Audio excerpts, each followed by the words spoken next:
Once upon a time, in the Scottish Highlands, above the famous Loch Ness, lived a woman. A woman with a magical aeroplane. A magical aeroplane that would take curious explorers on a journey. A fantastical journey to the source of the mystical melodies that have haunted musicians since time began. An elusive source, shrouded in myths, monsters, and legends. Little did these wanderers know what strange adventures and people lay ahead. I'm Mark Allen, a singer-songwriter with a guitar on my back, connecting with people one musical conversation at a time. Traveling down this open road, just me and you and the Holy Ghost. I hear the call, we're getting close. Around the bend there's a signpost to places, faces, through the moon and its pages. This melody keeps us alive. Half guitar will travel, half guitar will travel. I have guitar will travel. Funding for Have Guitar Will Travel World is provided by... Support for Have Guitar Will Travel World is provided in part by the following.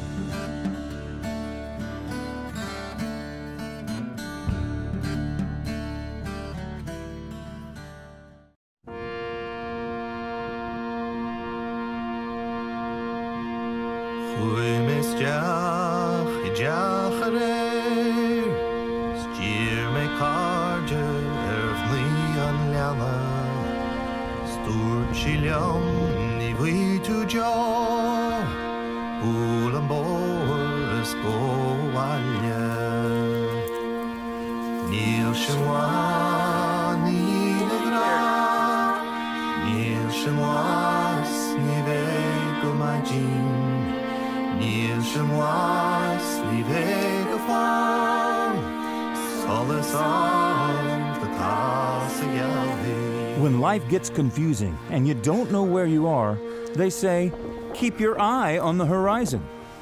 Easier said than done. But the best way? Get to the highest point. So here we are getting to the top. It's gorgeous. I don't think this is even the castle. Everything looks like a castle. This is either one of two things. A grotto to shelter yourself from the wind, which it does. So it could have been.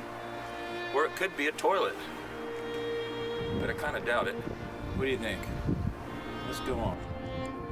I believe, and I'm pretty sure, that looks like a castle or a very large chess piece.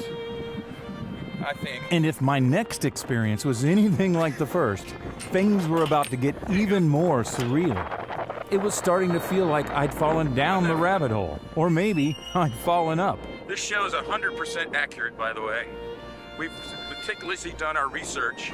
We have an entire research team going through all of the facts, figures. I'd landed in a place with chess pieces perched high above the sea, almost randomly. All of us together, taking in the beauty of it all. We could ask our crack research team to tell us if this is sheep dung or cow dung, but I'm pretty sure that's sheep. Yet I was here to get my bearings.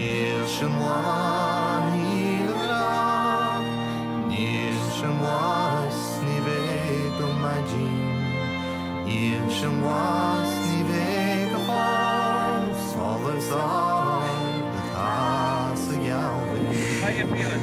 I'll die. A lot of worse places you could be doing that.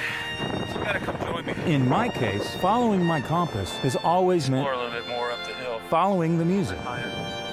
So who better to guide me than the local shaman of sound? Yeah, I'm in the back of a van in Inverness, Scotland, being hosted by Rob Ellen, our newfound friend here, music promoter. He's a tchotchke professional. I'm in the Medicine Show mobile studio. The medicine man gave me some medicine. I got my friends from Inverness here with me tonight. And one of the cool things I get to do in Nashville is I get to play in a pub in Nashville, and we usually would end the night with this song. And I had no idea that this is the actual pub that they got their breakout. And they played this song, I'm sure they did.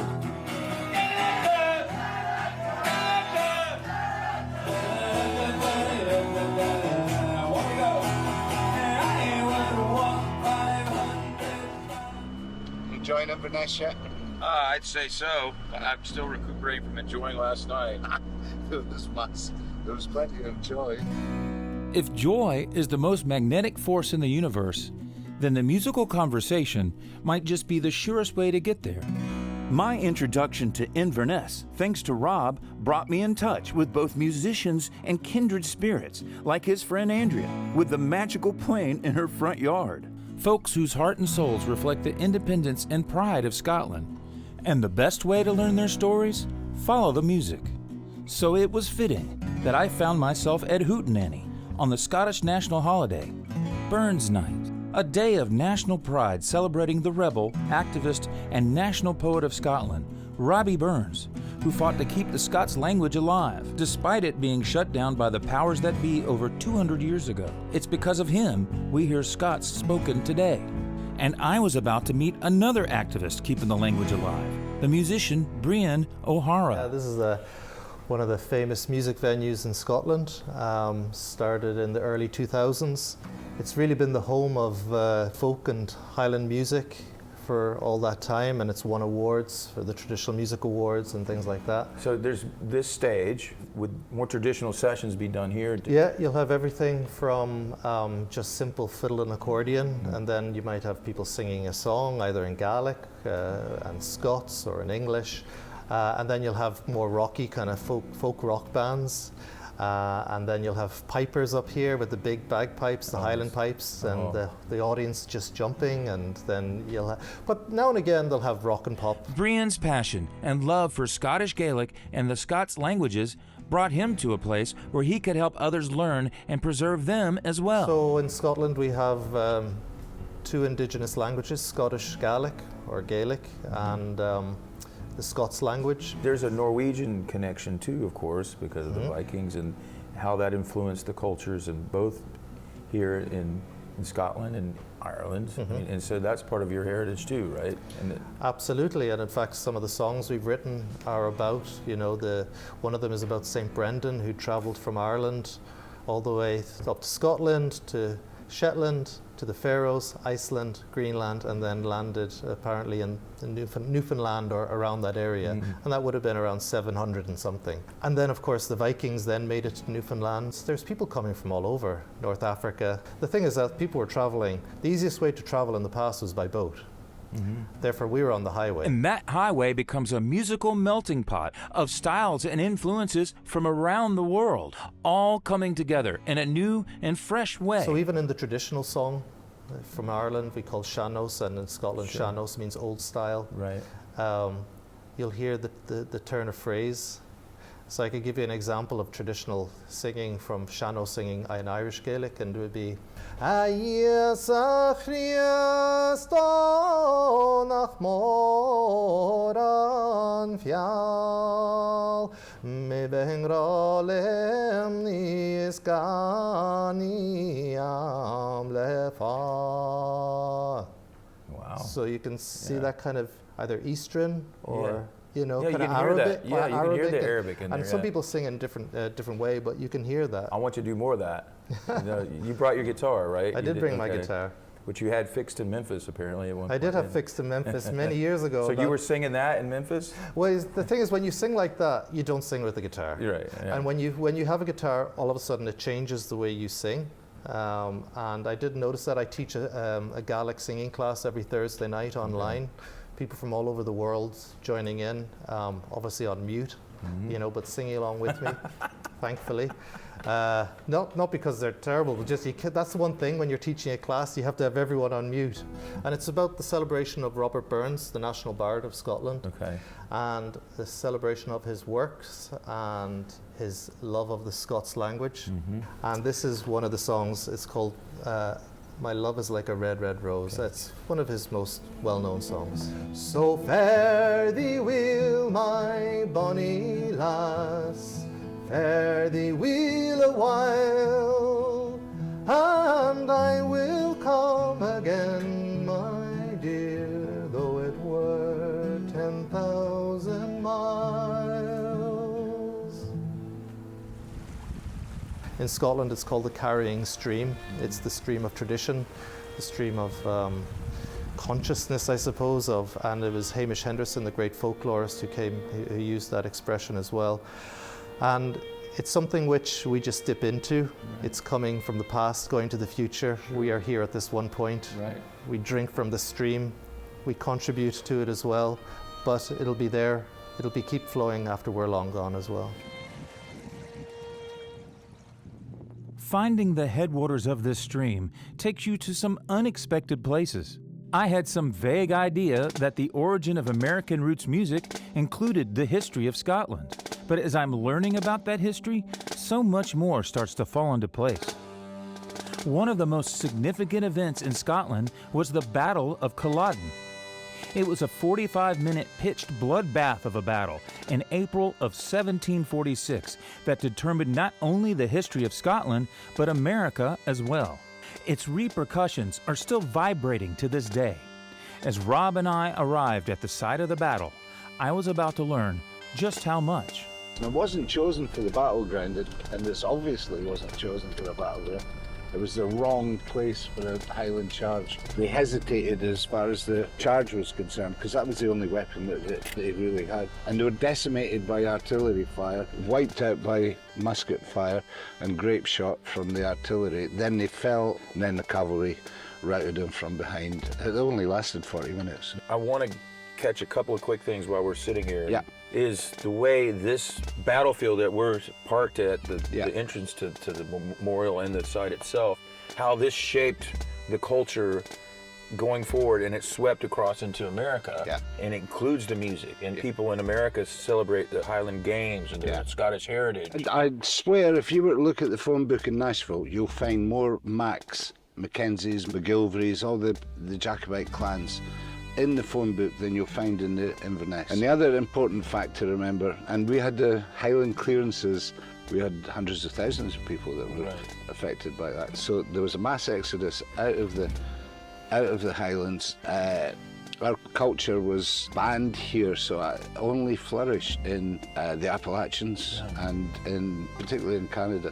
As I was saying, some of the music and some of the traditions is just finding its way back now. I think it's fair to say that this battle had a lot to do with the way our music sounds today. Of course, a lot of the migration went into Ireland as well, but they were Northern Irish mostly that went to the Appalachians, and they were followers of King Billy. They were still ancestral Scots, and they were still steeped in the Scottish heritage. And that's where the term hillbilly comes from, because they were supporters of King Billy. See, there you go. And we're back at the Jacobite battles. Raise a toast for us. Okay, well, let's raise a toast, and it's Burns night. Burns night, yes. And he came here in only 40 or so years after. What's his first name for Highlands. people that... Rabbie Burns, Burns. Our national bard. It's his day today. I had to study him in college, by the way. Well, I'm pleased to hear that. I'm glad I did. And known, and this is all about the songlines as well, he's known across the world for the one song that everybody sings on the bells at New Year's Day, New Year's Eve, Auld Lang Syne. Auld Lang Syne. And the Highlands left its influence on all his works. Again, after music, poetry, and community of whiskey. Community, and food. Haggis. And haggis. Yeah. So let's take a toast to the bards. Let's take a toast to the wandering minstrels like yourself that are here to help and to show us our own humanity. Thank you. Thank you. Thank you. Thank you. Cheers. Slange. Cheers. Slange. After learning about the battle, I could never hear Scottish or American music the same way ever again. That New Year's Eve bell clearly rang in my head. I could hear the song trail from here in Culloden all the way back to Nashville and Bristol, Tennessee and Virginia. Yes, it's in both states, and it's also known as the birthplace of country music. It's significant that Robert Burns' poetry and song are still celebrated to this day in Scotland. He was capturing the life and opinions of ordinary people and commonplace things.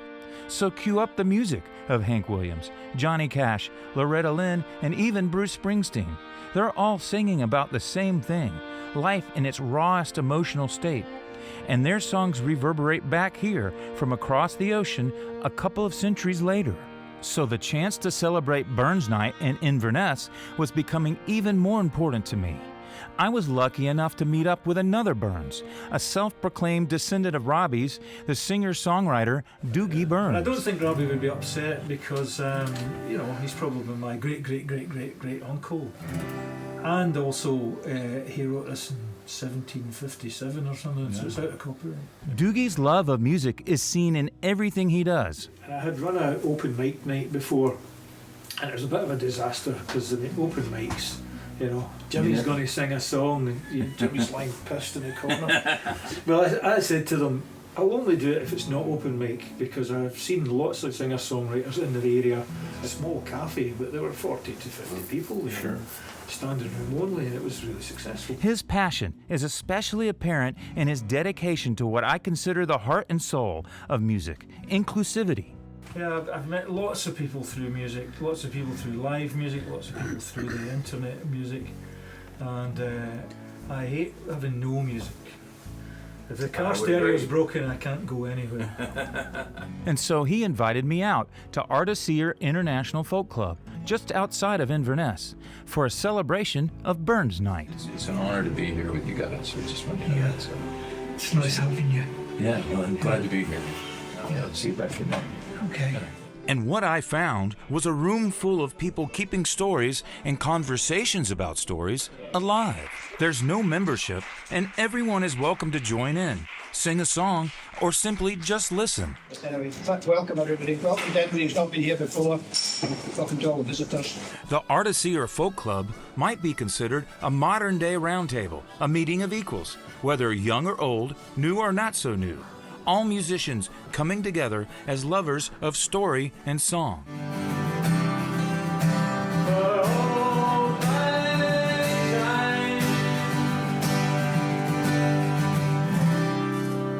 My trusted friend. Although I'd performed Auld Lang Syne for decades back in America on New Year's Eve, or Hogmanay as it's called here, it took on new meaning for me at my first ever Burns Night celebration, as well as my first ever haggis. I could hear in that carrying stream a long chorus of voices both predating Robert Burns and now immortalized by him in the hearts and souls of Scots and honorary Scots everywhere. Sometimes, I suppose, it just takes one voice to keep us focused on what's really important. And I would hear that advice from Auld Lang Syne yet again, in another persistent voice. Steve Feltham, Loch Ness monster hunter, and Guinness Book of World Records holder. Steve's originally from Dorset, on the UK's Jurassic coast, famous for its cliffs containing fossils of dinosaurs from 200 million years ago. But he traded one legendary coastline for another, moving up here on the banks of Scotland's Loch Ness over 30 years ago. You've not come on the best of days. It's a bit blowy today out here. It is. Yeah. Normally you've got the whole of Loch Ness going straight off down there, which is quite a sight to see on a good day. So how long have you been in this here? 31 years. 31 years now? Yeah. Wow. This is my home, and for the first 10 years this van was mobile, so I'd drive round and round Loch Ness, different vantage points. This was always where I would come back to in the winter. When did you really get fascinated with looking for Nessie? It started when I was 7. I came here on a family holiday, age 7. Just got hooked on the possibilities of monsters in a Scottish loch. But in the mid-20s, went into a job that I hated, putting in security alarms in houses. Right. Hated it, and instantly thought, what do I want to do with my life? What is the thing that I'm going to regret if I don't do? And, you know, this voice was just saying, get up there and find that monster. Like so much of its past, Scotland's history lies in its epic legends. The mystery is first written about in 565 AD, so 1400 years ago, and that was a saint, Saint Columba. He came up here bringing Christianity to the Highlands. There were Picts before that, and on his travels along that side of the loch, he came across a funeral of a local tribesman, and the tribesman had been attacked by something in Loch Ness. So the saint had to send one of his minions across the narrows of the loch down that end to get a boat that was on the other side so that they could cross.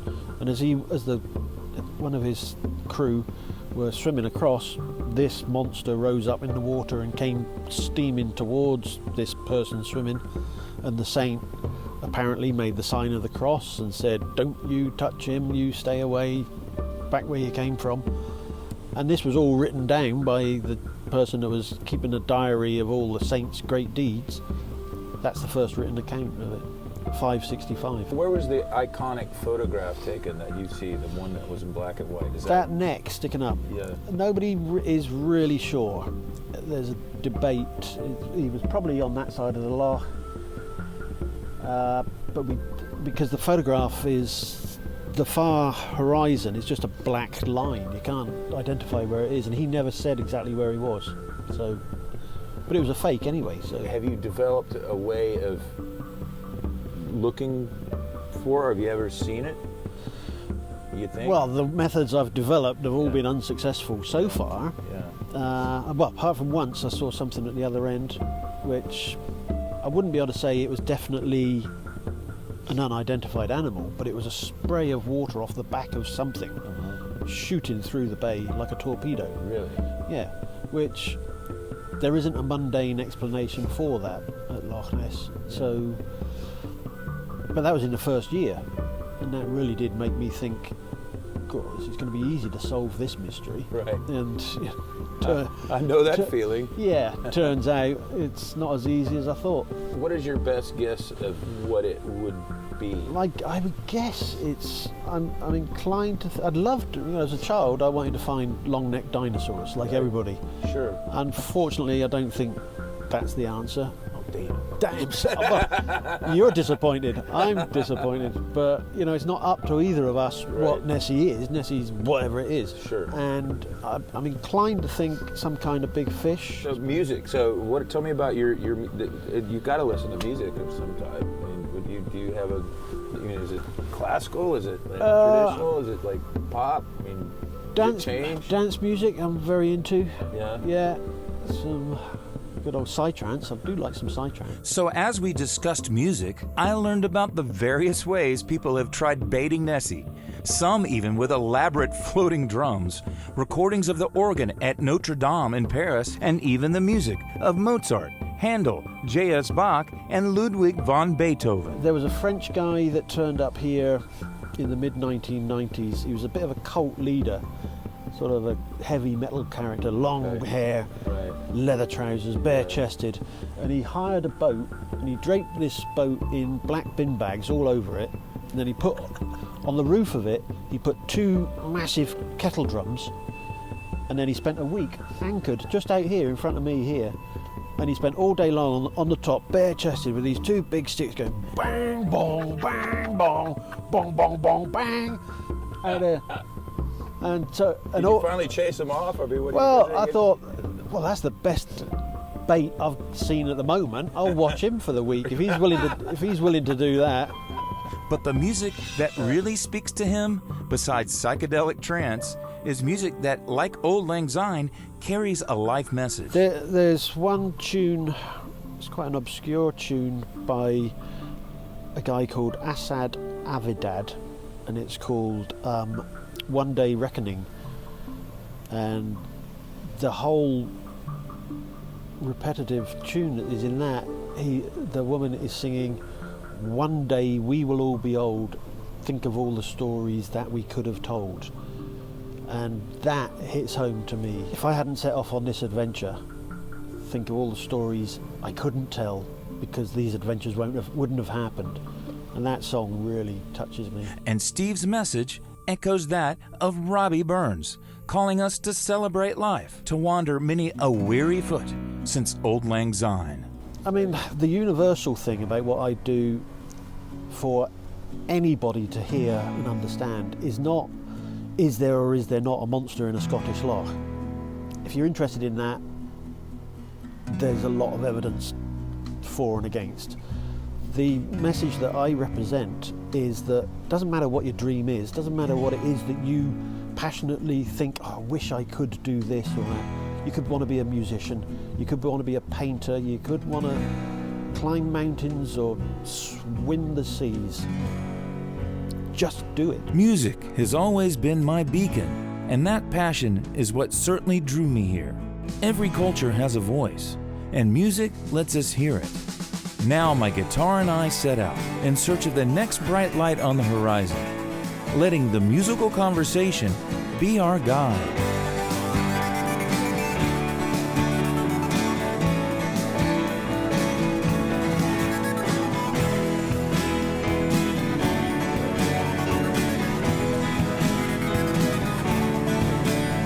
Funding provided by Support for Have Guitar Will Travel World is provided in part by the following.